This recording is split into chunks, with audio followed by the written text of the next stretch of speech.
गुलिस्तान जौहर का ब्लॉक 10 आज से तो तकरीबन 30-35 साल पहले बैलेटिंग के ज़रिए ये ब्लॉक सारा पब्लिक को डिस्पोज ऑफ कर दिया गया था, यानी कुरानदाजी के ज़रिए लोगों को प्लॉट भेज दिए गए थे। लोग जिनके पूरे निकले उन्होंने पेमेंट की और वो फिर उसके अलॉटीज बन गए, ओनर्स बन गए। बट अनफॉर्चुनेटली तकरीबन ऑलमोस्ट मेजर पार्ट, इसका ज़्यादातर हिस्सा जो ब्लॉक 10 गुलिस्तान जौहर ब्लॉक 10 का, वो कब्ज़ा हो गया है। वहाँ पे कब्ज़ा माफिया ने घर बना लिए, कॉलोनीज बना दी हैं, कोर्ट बना दिए, और इस हवाले से डिफरेंट कोर्ट्स में different time to time cases होते रहे हैं। हाई कोर्ट से लेकर सुप्रीम कोर्ट तक के जजमेंट मौजूद हैं कि उनको तोड़ा जाए। यानी एक शख्स है जिसने कानूनी तौर पे जो KDA से अलॉटमेंट के ज़रिए प्लॉट हासिल किया, पेमेंट की, सब कुछ किया, मगर वहाँ पे कब्ज़ा माफिया ने कब्ज़ा करके घर बना दिया, कॉलोनी बना दी, इलाका आबाद कर लिया, तो वो बेच के आगे चले गए। अब अगेन ये हो जाता है कि पब्लिक के यानी आम लोगों को, अब जिन्होंने कब्ज़ा किया, जिन्होंने ये सब कुछ बनाया, उन्होंने तो बेच दिया। अब जो बैठे हुए लोग वो अपने यानी पैसे पे करके बैठे हुए हैं।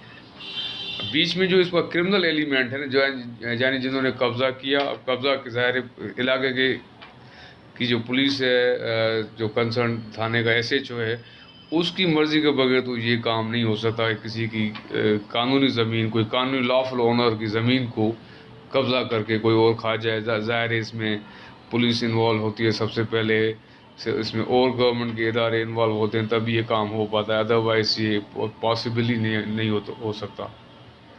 तो ये coming back to block 10 of the Gulistan Jauhar, इसके अंदर काफ़ी यानी इसके हवाले से काफ़ी क्वेश्चंस, सवालात मुझे रिसीव हुए हैं मेरे फेसबुक पेज एडवोकेट ऑनलाइन पे। तो उनको मैं रिप्लाई करते हुए ये बात कर रहा हूँ कि गुलिस्तान जौहर के ब्लॉक 10 के हवाले से बहुत अनसर्टेनिटी है कि आगे क्या होगा, क्योंकि कोर्ट ऑर्डर्स मौजूद हैं कि जितने भी अलॉटीज़ के प्लॉट पे कब्जे हो गए हैं, चाहे छोटे गोट बन गए, कॉलोनी, सोसाइटियाँ बन गई हैं, यानी कब्ज़ा, यानी इसकी निशानी क्या है, कैसे पता चले कोई जगह कब्जे की बनी हुई है या वाकई में लॉफुल ओनर है। तो जब भी वहाँ पे सेल परचेज होती है कब्जे की जगह पे, तो वहाँ पे सिंपल स्टाम्प पेपर पे सेल एग्रीमेंट होता है कि एक शख्स ने दूसरे को दिया, दूसरे ने तीसरे को दिया, और यही इसकी डॉक्यूमेंटेशन होती है।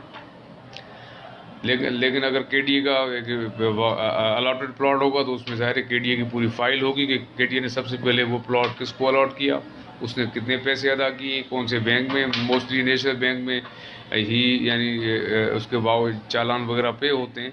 तो पूरी एक डॉक्यूमेंट्री एविडेंस होती है कि कैसे ये एक लीगल ओनर है इसका। तो इसके हवाले से जजमेंट्स मौजूद हैं कि वो सारी आबादियाँ, वो सारी चीज़ें जो गैर कानूनी तौर पे बनी हैं, उनको तोड़ा जाए। अब जब कभी न कभी तो ज़ाहिर इन पर डेमोलिशन स्टार्ट होगी, तोड़ना शुरू होगा, उस वक्त भी फिर यही एक अलमिया होगा कि यानी जो लोग अभी वहाँ पे मोस्टली रह रहे हैं, उन्होंने तो ये वो खरीदी हैं पैसे पे करके, या बने बनाए घर लिए, या प्लॉट लेके बनाए घर।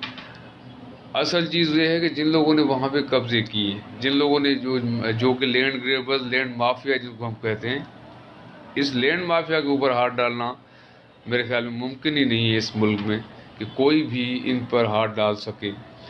अब वो तो अपनी कार्रवाई करके, यानी कब्ज़ा करके, बेच के निकल गए आगे। अब यहाँ पे रह जाएगा कौन, जो उसका रियल ओनर है उस जगह का, जिसके पास KDA की फाइल है, अलॉटी है जो, और दूसरा वो जो उस वक्त काबिज है, बैठा हुआ है घर में या प्लॉट पे बाउंड्री वॉल खींच के। तो अब ये वी डोंट नो कि कब इस पे एक्शन होगा, मगर डेफिनेटली एक्शन होगा। ये टल तो सकता है मामला, 1 साल के लिए, 2 साल के लिए, 3 साल के लिए डिले तो हो सकता है, बट कभी न कभी किसी न किसी वक्त तो इस पर एक्शन होगा। ये पूरा इलीगल है, ऑर्डर्स मौजूद हैं इसके हवाले से।